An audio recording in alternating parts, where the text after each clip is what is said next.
Quem é você diante de três realidades bíblicas que, na verdade, marcam a história das civilizações por uma via moral, ética, onde nós temos aí o conceito de ethos, um movimento em que os valores eles são inscritos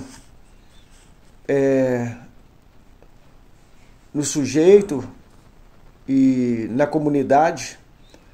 E fica a questão então, quem é você num percurso que você fará, numa caminhada longa, passo a passo, fazendo a sua própria construção, tijolo a tijolo, você precisando crescer em conhecimento de si mesmo e diante de Deus também, dentro de uma lógica relação de uma pessoa que pensa, que usa a razão, que Deus é espírito, importa que seus adoradores o adorem espírito em verdade, numa dimensão inteligente, em que não há barreira, o espiritual não tem barreira, e isso vai lhe tornar sábio para fazer com que entenda e estenda o reino de Deus. Isso vai trazer uma abordagem espiritual te dimensionando e qualificando você socialmente dentro de uma linha ética, moral.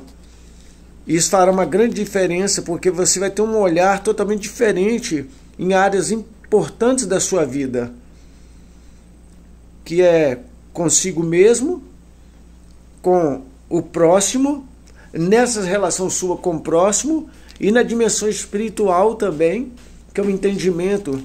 E dessa forma você vai ter atitudes consigo mesmo, um cuidado tanto no aspecto físico de um corpo, como também na espiritualidade, observando que tudo isso compõe a relação social e percebendo também a presença de um Deus que quer ser percebido por sua criação.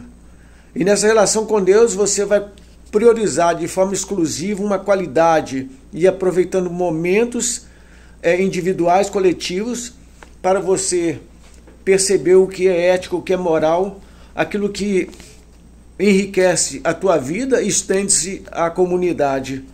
E durante essa visão, nessas três dimensões em que nós temos os mandamentos, que são leis ali do Velho Testamento, nós temos as bem-aventuranças que Jesus trouxe quando disse para os discípulos, que é um código de ética por reflexão, em que vai contra os valores do mundo, porque o próprio Jesus falando que os mansos que herdarão a terra, os que choram que serão consolados, aqueles que são perseguidos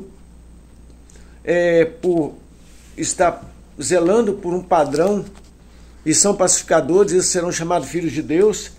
Então isso tudo é muito importante, porque vai nos abrir uma oportunidade de nós desenvolvermos valores que são negligenciados por uma grande maioria na sociedade e nas comunidades. E vamos considerar então os valores ensinados e praticados por Jesus, o Filho de Deus, e por homens que nos legaram e trouxeram movimentos revolucionários, nos conduzindo a uma dimensão de submissão total a Deus e, sobretudo, aos homens. É interessante que um grande líder ele começa aprendendo a submeter. Ele não começa liderando, ele começa sendo submetido a muito tipo de pressão e dentro dessa submissão ele desenvolve uma capacidade de liderar futuramente. Então cuide para que você responda quem é você. Cuide de interesses que sejam prioritários na sua relação com Deus e não se deixe seduzir por aquilo que o mundo apresenta como uma grande proposta de ser maior. Muito pelo contrário, seja servo de todos. Jesus veio nos ensinar isso. Ofereça graciosamente a tua vida ao outro, para que você responda, quem é você? Eu sou aquele que Deus abençoa e por meio de mim muitos são abençoados. Por quê?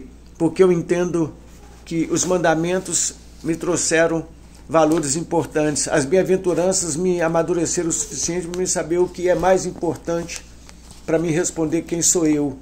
E que, por fim, o fruto do Espírito Santo, que é amor, gozo, alegria, paz, longanimidade, benignidade, bondade, mansidão, temperança, fé, alegria, isso tudo faz parte da minha vida e eu já não sou mais